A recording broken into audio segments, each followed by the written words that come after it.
Hey everybody, it's the Z Lord Podcast. And there's Carter on his shaker. And this is teZa.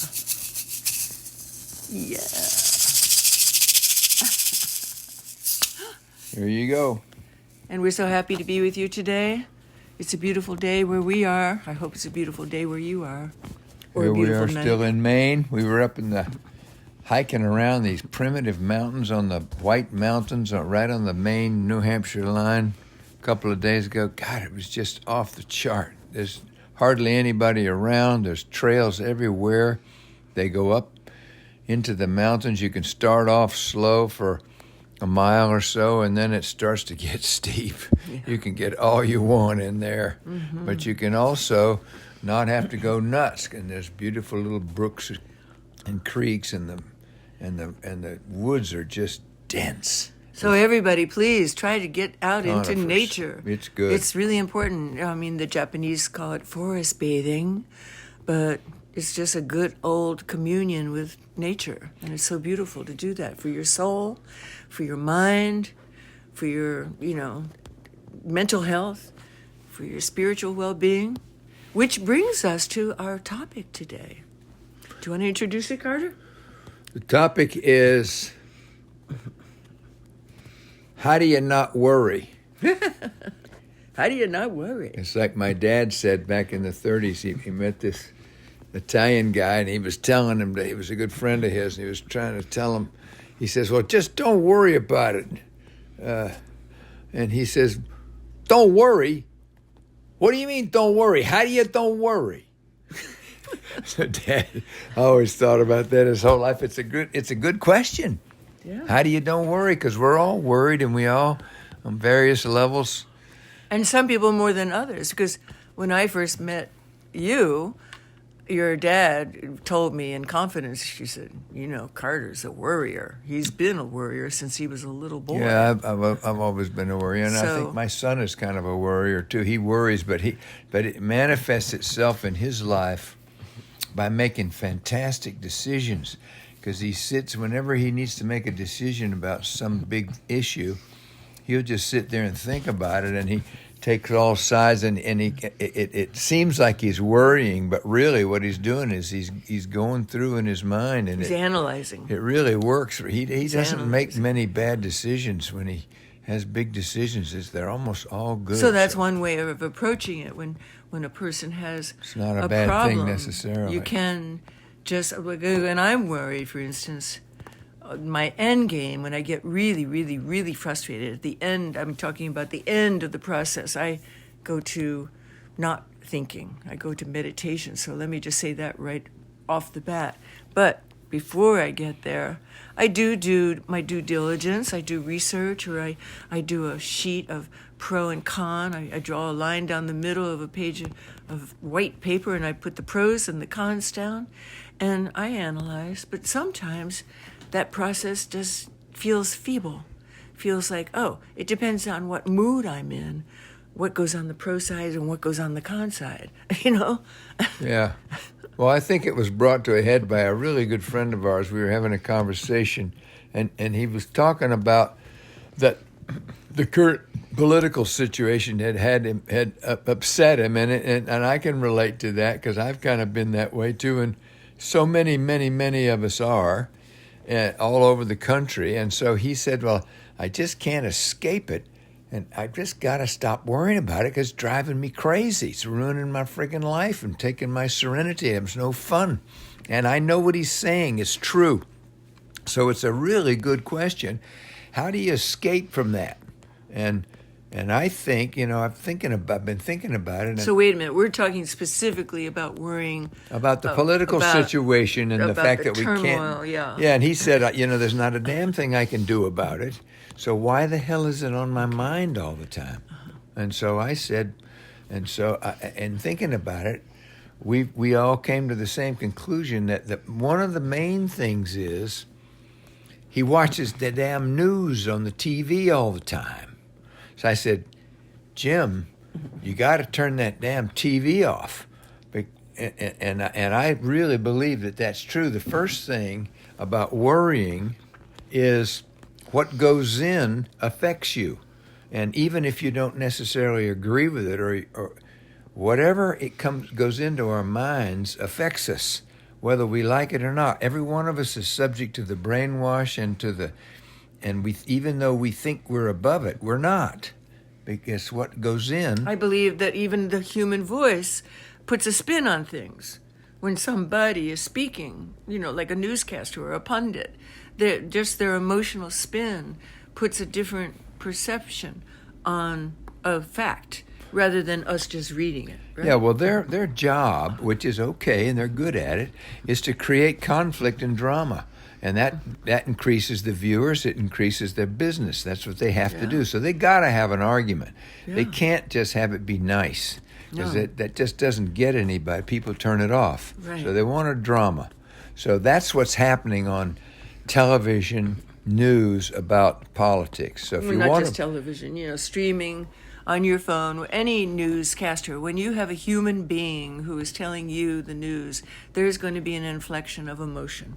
That's not yours. That's coming from another person's viewpoint. So the first thing is, for me, because I don't watch TV news, and I learned that a few years ago to just turn it off. So the minute I turned it off, my life got better. You got to stop saying TV. Everybody uses their phones and streams news. And streaming. Some and people, yes, they sit in front of the TV, but that's an older generation. Twitter, any of that stuff. Yeah. Whatever, anything that's spoken, people that have got loud, angry positions are coming at you.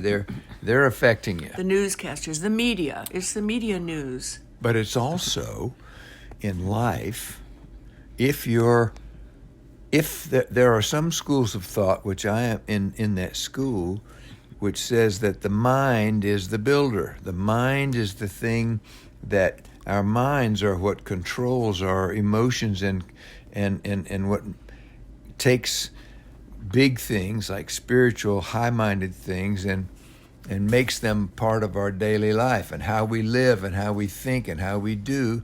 That's what we become. So what we're thinking is what we are and what we become. Amen to that. So what goes into my mind, I have a lot of control over what I think. And if I'm thinking really resentful or mean or ugly thoughts or mad or impatient or whatever, if I can get control over my own mind, my unruly mind, which everybody's got, that monkey mind that's chattering all the time, if I can get control of that and put good thoughts in instead of bad thoughts in, I feel better all of a sudden. And so one of the ways of not worrying is to fill my mind with good thoughts, fill my mind with beautiful things, like and pleasant things, and positive things. Substitute a good thought for a worrying thought. Yeah, and if I'm worried about something, then the first thing you think, well, what's the worst thing that could happen? I mean, the world's not ending. I'm not dying. What most of the worry that we that we all have never comes to fruition. 98% of the stuff we worry about never happens. It's called projection. And it's either living in the future or living in the past and thinking about stuff that's not helpful. So part of not worrying is getting better control over what we're thinking about. Okay, so if somebody, like our friend the other night, said, how do you stop worrying? Specifically about a very huge situation that affects all of us, affects our income, the way we interact as a society, the upcoming presidential election I'm talking about. Like, I would also, as a meditation enthusiast, I would also offer some really down-home practical steps of how to change bad thinking or uncomfortable thinking and substitute it with more positive things like you're talking about. Because it is like very unreachable for somebody who doesn't do it. It's almost like, okay, if you want to get rid of like a double chin or a pair of love handles, you look in the mirror and you say, oh, I've been eating too many donuts. I mean, you make a decision. You say, I've got to change this. So what does that mean? It means that the word discipline has to come in there discipline. And in this case, with an unruly mind, we have to be vigilant and really take notice when an unpleasant or, erroneous thinking, in your case from the pundits or something, a thought comes into our mind. We have to have the vigilance to say, oh, there's that bad thinking, that uncomfortable thinking. And at that very moment, we reverse it and we give ourselves a sweet banana for our mind to chew on. So in my banana, what's banana, that? I mean like a banana. You mean a banana? The monkey mind wants to chew on something. Our mind wants to go over and over and over and over something. That's just the nature of the human mind. This is not something I believe. We all have every human being on mind. earth has an unruly mind. So we give it a banana, which is a sweet and a chewy thing for our mind to rest upon. And in my case, I've chosen, you could call them affirmations, and in some case they're actual mantras, but anybody can choose whatever they want. So, like for instance, lately I've been using blue moon. We had a blue moon recently, and for me it was a sleepless night. I was wondering to myself, why can I not sleep? We were camping in these beautiful woods that you started talking about, and all night I'm saying, okay, I did not have caffeine. I don't have such terrible things going on in my life. Why is my mind so restless? And it was almost like sorting out things, going through a stack of perpetually bugging me type of thoughts, and I was sorting them out. And at the end of the night, when I finally fell asleep, I felt like at peace, that I had done like a lot of sorting out. And so whenever these old thoughts come that are upsetting, it wasn't political stuff, it was personal stuff, I now have substituted the two words blue moon. When that little peep that comes in that wants to get me worried, that wants to get me upset, that wants to bring me down, that wants to say, you didn't do it right, or they're not doing right, whatever. It's upsetting to my serenity. And so I've substituted blue moon. And I just repeat blue moon. It's because there was a blue moon, and somebody brought it to your attention the next day that she was had a bad night too, and you said, "Oh," and she says, "Oh, it's because of the blue moon," and you said, "Oh, that was a blue moon." I said, "Yeah, there's a blue moon last night." So she must have thought that. So teZa thinks that she was affected by that. Well, probably she was. Maybe I was, but whatever was happening, it was very unusual for me to have a sleepless night. You're the one who worries a lot at night, so for me, it's very unusual. And I find it unacceptable, to tell you the truth. I want my sleep, I want my serenity. So I decided to take some action. So first I had to have the awareness. First you have to have the awareness. That there is something bothering. That's the very first thing. Right, you have to have the awareness that something's bothering. So if you're feeling worried, it's one thing to worry, it's something else to be aware that you're worrying. Mm-hmm. And so if you're worried, it's one thing, but if you're aware that you're worrying, now you can recognize it and say, "Oh, I'm worrying, and I don't like worrying. So what can I do about it?" Then you can start to take some action, and you accept that you're worrying, and then you can take some sort of action. But first you have to be aware of it. Yeah. That's absolutely, like Carter said, there's a 3-step process. We talk about that many times on our 5 years of podcasting. First, you have to have the awareness. And once you have that awareness, all things are possible. And then you accept, in this case, you accept the fact that you have a distressing thought pattern. And if that happens enough time, over and over, minute after minute, day after day, then you finally can say to yourself, I'm going to take some action. Yeah. And so now let's talk about the action part. And so it's a great question that he brought up, because this is a very intelligent guy, and he's talking about something that all of us have, myself included, big time, because we are worried about the political situation, and we're worried about if the person that we don't want gets in, where it's going to lead, and the economic inflation and all these things that are affecting us, and that we really are relatively powerless about. We each have one vote. There's not much we can do about it. So worrying about it is really not productive. Except to vote. Like you say, we each have one vote, so we must vote. Yeah, and that's the first it is thing. important Because for a long time, I ran away. I mean, in my youth, I just was so pissed off about the whole government materialism thing of our country that I ran away, and I spent 10 years in the West Indies. So the very first thing is vote. Definitely do not just sit on your ass and say, well, I can't influence. Yeah, but you also have to, I think it's incumbent upon each one of us to know what we think.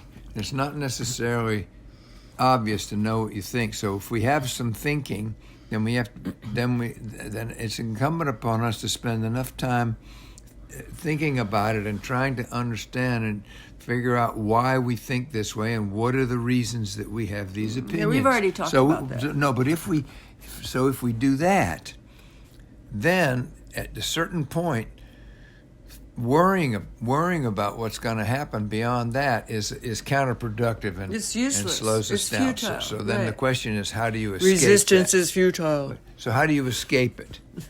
And the one way is that you stop letting things that are affecting you badly into your mind, like watching the ranting and railing of the TV. And the other one is to put good, positive things in place of it in your mind. And that works. I know that works. And prayer is a good thing. Like, for instance, you can pray about it, or you can have a mantra. Now you're getting to the stuff that I work with mostly. I turn over my problems to the sacred, the energy that I call the divine. Some people may call it God. I have many names for it, but there's some things that I have no control over. And no one has any control over. They think they do. But really, we have no control over anything except our own choices. And so when I get to a place where I'm really worried about something, I go into that place. For me, it's through meditation. It can be through prayer. But it's to get to that still place inside through my breath, through following my breath. And there are many tools available these days, including mind stillers on teZa Lord's YouTube channel, and many other people who teach how to still the mind, how to still the thinking process. I get to that place, which is symbolically is offering up my problems, my worries, to the divine, to the Creator, to the energy that connects us all, the consciousness that is within all, because there is nothing else that I can do.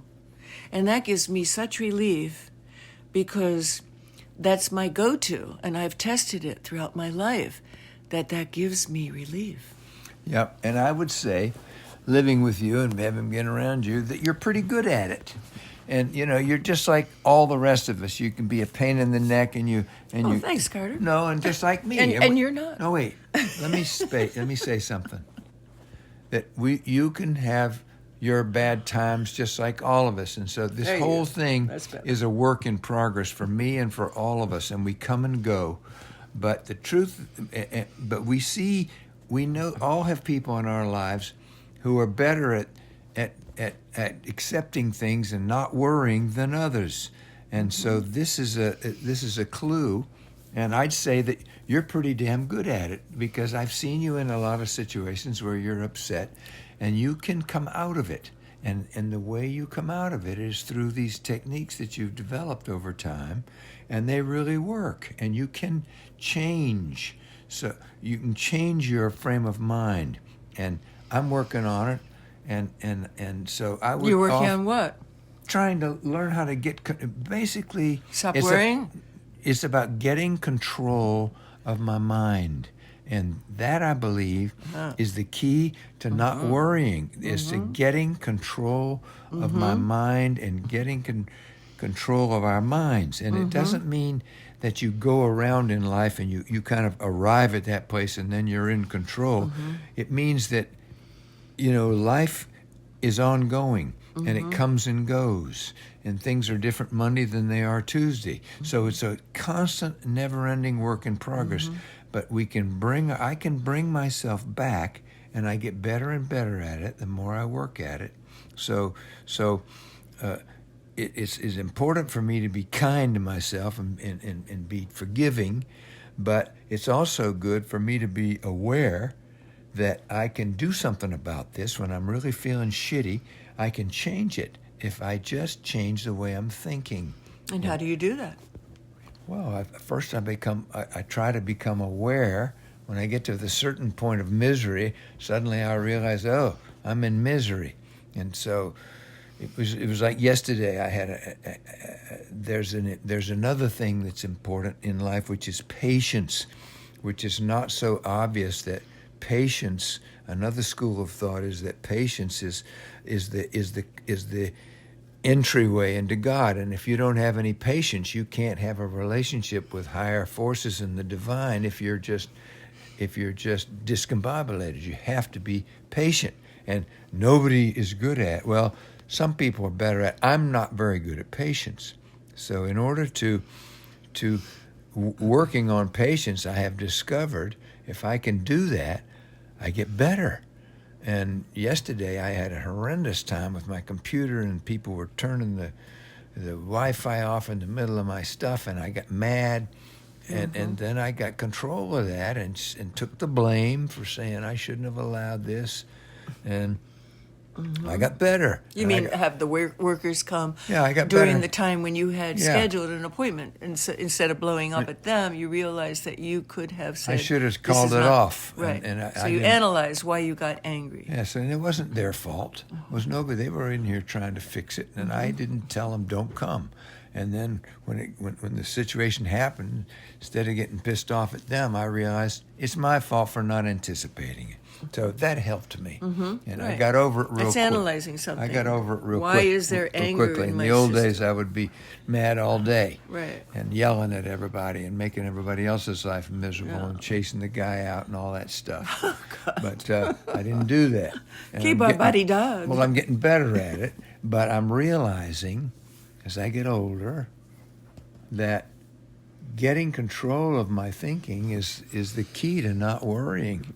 And doesn't mean that the situations are not still there, and it doesn't mean that it's not going to happen tomorrow.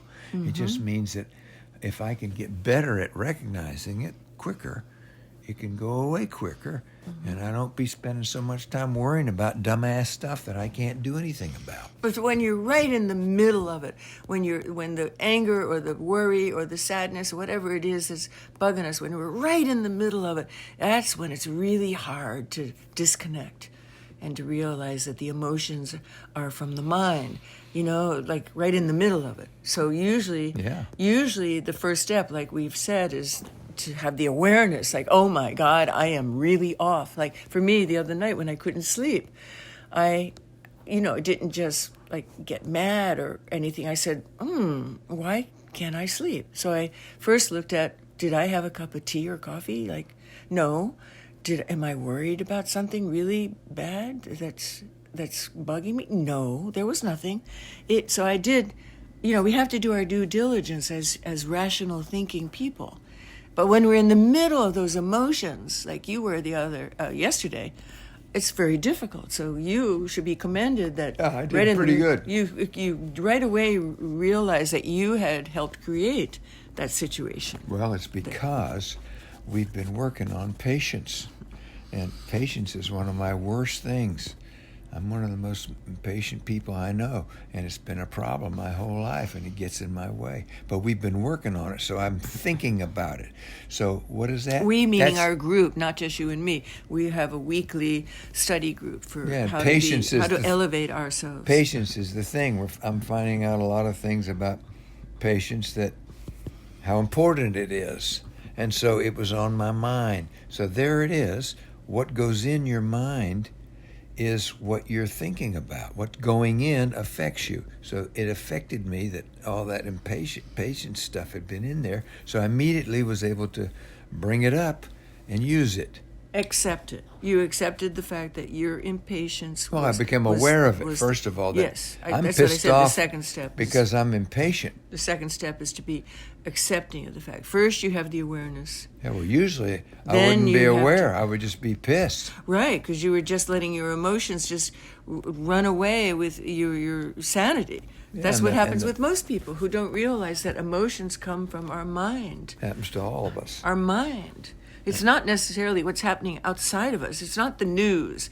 It's not who's running for what office. It's not what war. It's our mind. It's the way we're receiving it. It's how it goes in Yes. and how it affects us. And if we're not aware, if I'm not aware that it's going in and that it's affecting me, then it just affects me. Mm-hmm. But the minute that I'm aware that it's affecting me, it's not affecting me so much anymore. Now I've got a little bit of a handle on it and recognizing it, and then I can take some action. But until I recognize it, I'm just pissed. Yeah. You know, and it's just affecting me. It's like our emotions are these wild horses. And if one of them just breaks free and decides, okay, I'm going for anger or impatience or sadness or loneliness or whatever, it's a wild horse and it just breaks free from all the other corralled horses. And that horse, if we can just see it as, oh, it's another emotion. Our mind sees that we are off on this gallop with another emotion.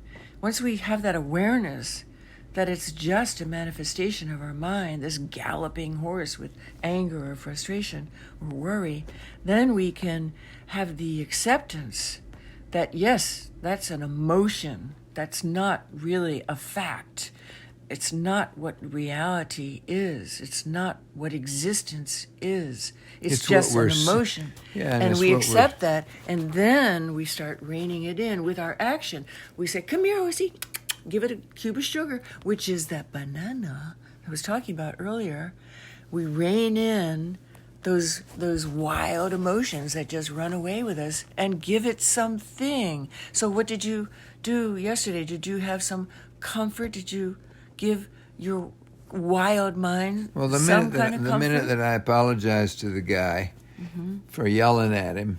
The IT tech. Yeah, and he was kind of bewildered. He was in there trying to fix it, and I came running in there and said, "God dang it! You shut off the off the Wi-Fi right in the middle of my conference, or I'm paying for this."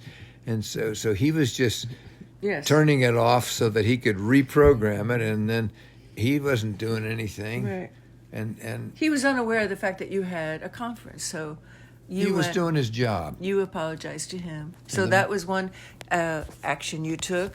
You the minute that I saw that I was able to get away from my being pissed off enough to recognize that it wasn't his fault. Normally I would just blame it on him, and then I'd figure it out an hour later that it wasn't his fault. But I was able to do it yesterday in 1 second.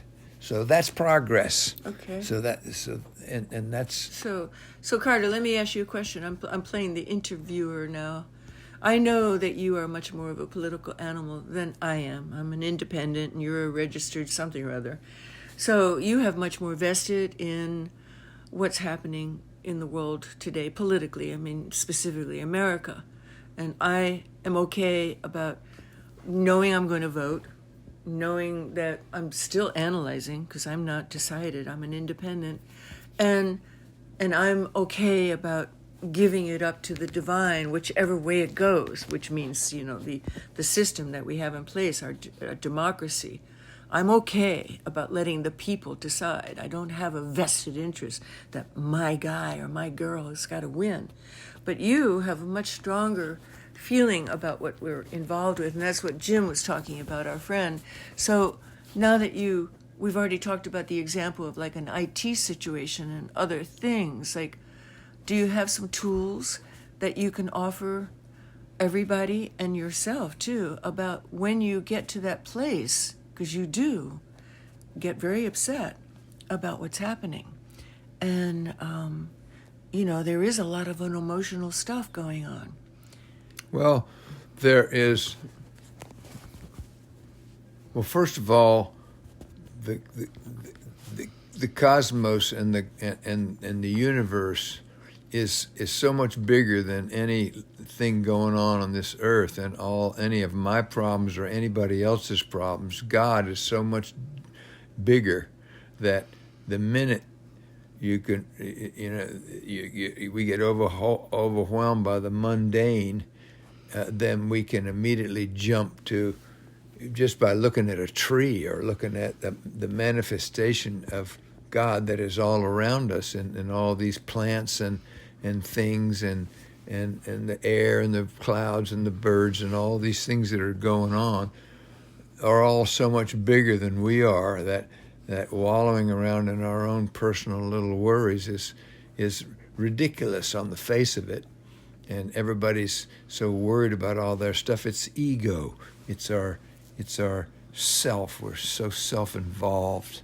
And I'm really aware of that, probably because I'm 78 years old and I've lived long enough to understand that a little bit now, that most of the problems that come at me are a result of my own selfish involvement of whatever it is I'm interested in. So I'm able to get away from that quicker now than I was when I was younger. But that is the exercise for every one of us in this world, in my view now, that we come in with this big ego, and the large part of our exercise here in this lifetime is to overcome that and put other people first and put other people in front of us, and which is what Jesus was all about, was putting other people in front of us.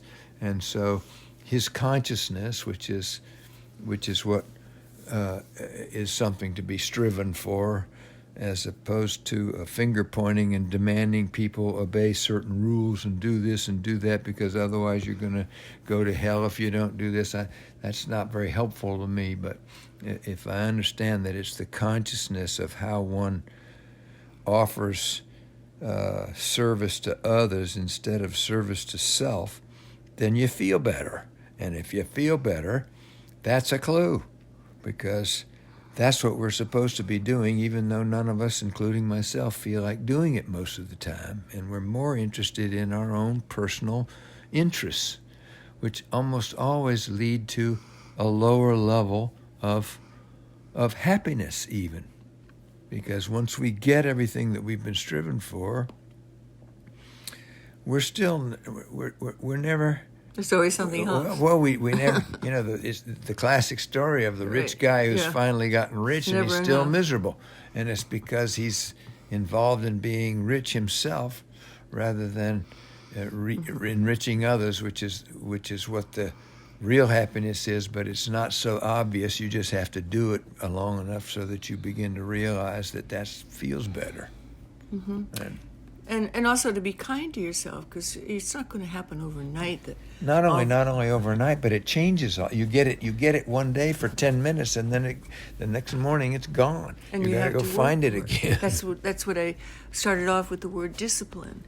When you want to change from things that are bothering you, that create unhappiness, like a disruption to your serenity, which worry is, which sadness is, or fear, or depression, or any of these really negative aspects of thinking, when you recognize that you're in that, then the discipline comes in. And I mean, some people don't want to think about discipline. That's why they go for the pills, or they go for the bottle, or they go for shopping, or whatever, something to get them out of their heads so that they can change that negative thinking, rather than just saying, okay, I've got the negative thinking, but I want to change it. So how can I change my thinking?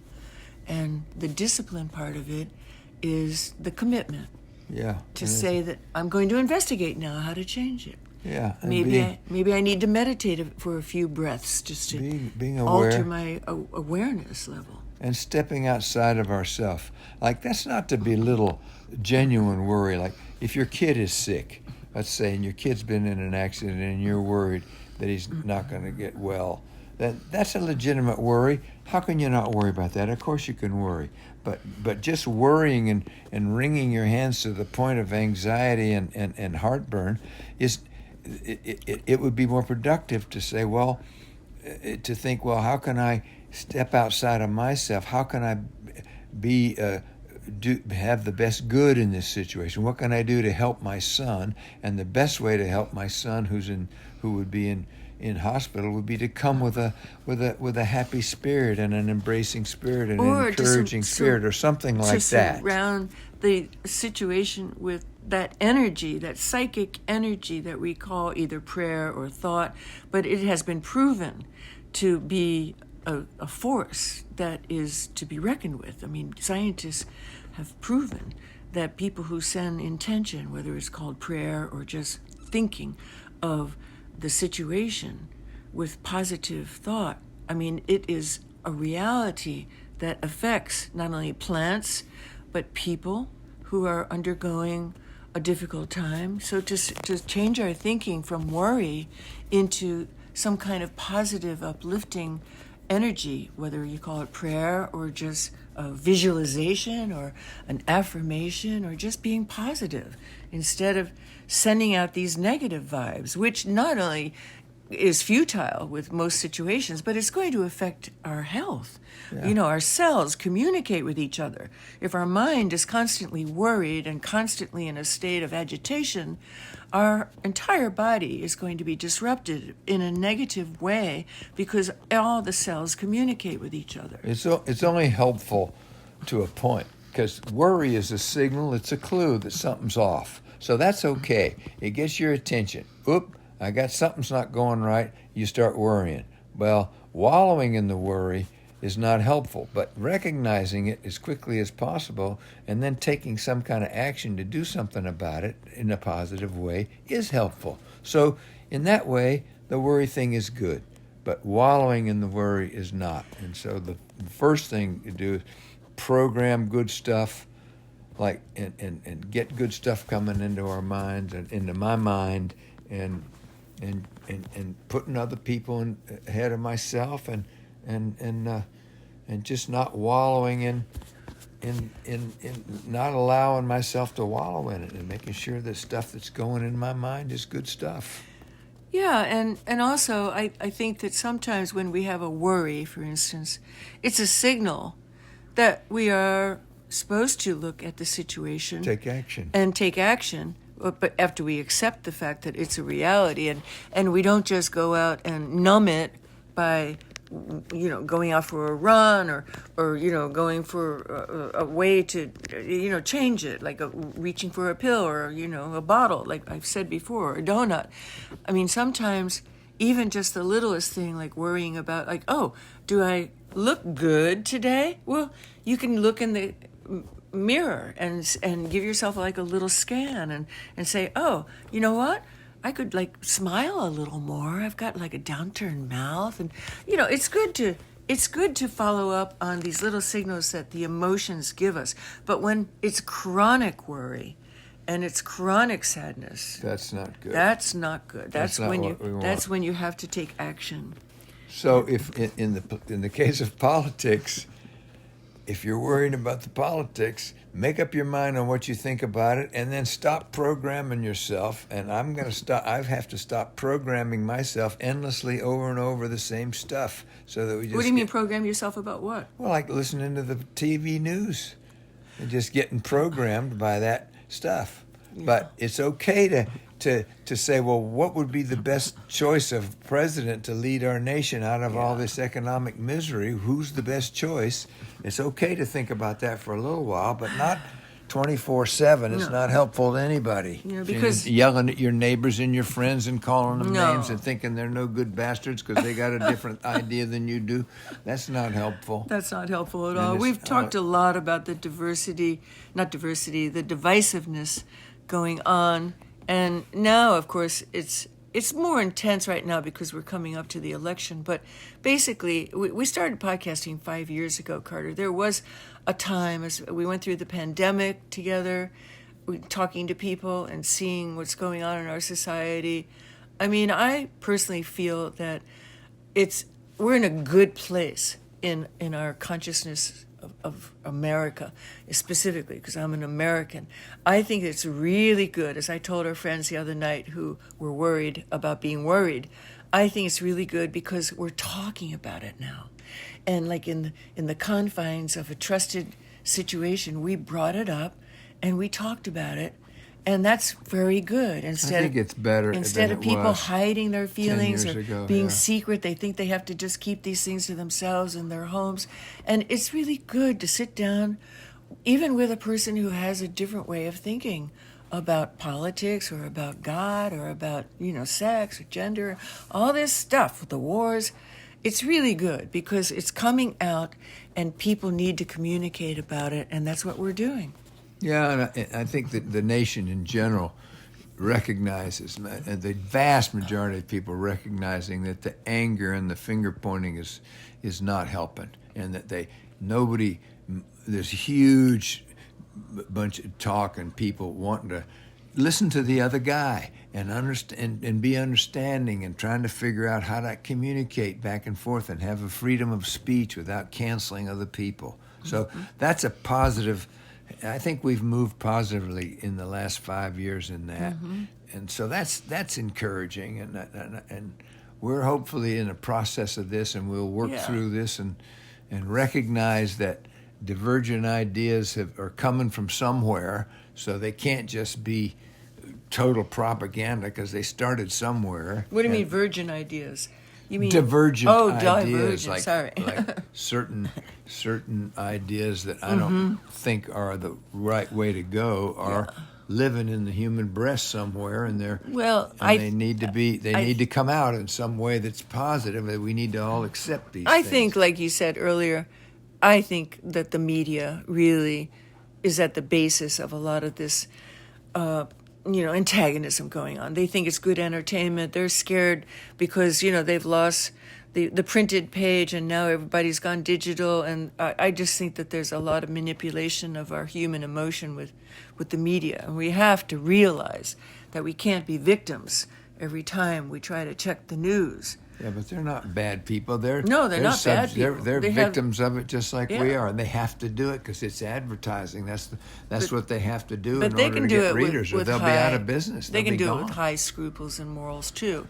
They can't just point the finger at But everybody's just doing their part, and it's a work in progress. It's a work in progress. Everybody's doing it. And the swing of the pendulum More is or the less way the it is best in they life. can.